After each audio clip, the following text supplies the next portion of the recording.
legendani antikvari keldi. Noyob topilmasi keldi. Andijon Yozyovoli obunachimning moshalari 2008-yilda 2000 yurgan holatida Janubiy Koreyadan o'zlariga spets olib keltirishgan. Bilasizlar, odati bilan 2018-yilda kirgan va 7 yil, 6 yil O'zbekistonga haydalganlari kirib kelgan. Bu mashinamiz 17 yil mobaynida O'zbekistondan haydalgan ham o'zlarini paxta titish sexlari bo'lgan. Ana shu yerda ishlagan. O'tgan yili Starex motor bosilgan bunga. Endi ikkinchi Abdulla almashibdi, Starex motor qo'yilgach, Perigor motor bosilgan. Forsunga urgan, boshqa qilgan va bilasiz, oxiri bizda dizellar shunaqa bilan tugaydi. Yo metan bilan, yo Starex motorlar bilan tugaydi. Va mashina 95% toza. Shunaqa yengil mashina sifatida haydalgan. 2009-yil Gentra misol mashinalar bor, qanaqa saqlanadi Lacetti'lar. Shunaqa holatda Radnoy Gold eng superi.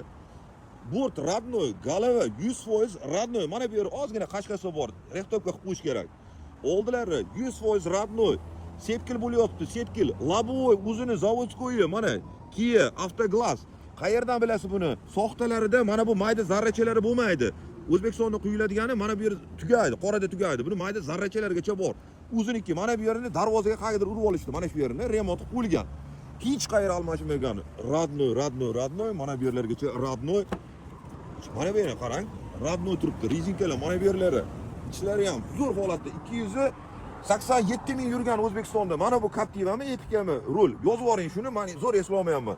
Sigaretida bokovoy siydi, pioner magnitofon, suv akkumulyator datchik, ichlari, chexollari zo'r. 2008 ga 8-yil. Haqiqiy noyob topilma desam adashmayman, chunki O'zbekiston hududida 17 yil yurganini men yaqin yillarda obzor qilmaganman. Radnoy. Mana Damas balo hisobda yangi temir metan, bir joyida propan bor. Sandiqlari bor. Radnoy. Stopchiroqlar zo'r. Ichlari ham mana ezilmagan, paxta toshigan, o'rtoqlar yetkazib berishgan. Radnoy. 50%, ichi 80-75%. Temir metan. Radnoy turibdi. O'ta go'zal. Kim balonlarni oldi.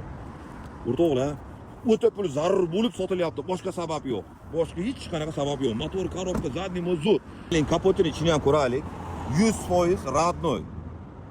Radnoy so'zini o'ta ko'p ishlatdim. Xafa bo'lmaysiz, chunki bor narsa haqiqatda ideal. Endi bu idealni vaqt kapsula mashinamizning narxi $11,400. Oz-moz kami bor, faqat naqdga sotiladi. Variant kredit, vyukup, barterga yo'q. Naqd pul zarur, shuning uchun sotilyapti. Yilini qizig'i yo'q, sostoyani ideal deganlar uchun zo'r tanlov. Tez telefon qilib, baraka qilib olib ketding. Oldingi qo'yganlarim, shunaqa obzor qilganlarim 2 kunda sotib ketdi. Ulgurolmay qolganlar xafa bo'lib telefon ham qilishdi menga. Navbat dedim, smena dedim, bo'shamadim, gaz yo'g'di deb ko'pchilik menga telefon qilyapti. Shunaqa bo'lmasin, mana ulgurolmay qolganlar. Bosing, tamom, zakolat tashang olib keting. Obunachilarimdan biriga katta ehtimollar bu mashina o'tdi. Like, podpiskasini ochmasin. O'zbekistonda qayerda bo'lishingizga qat'iy nazar sotiladigan mashinangiz bo'lsa menga jo'nating. Qisqa muddat ichida Xudo xolasa sotamiz, chunki universal avtomobilni menga o'xshagan, sizga o'xshagan haqiqiy muxlislar kuzatishadi. Like, podpiskasini ochmasin.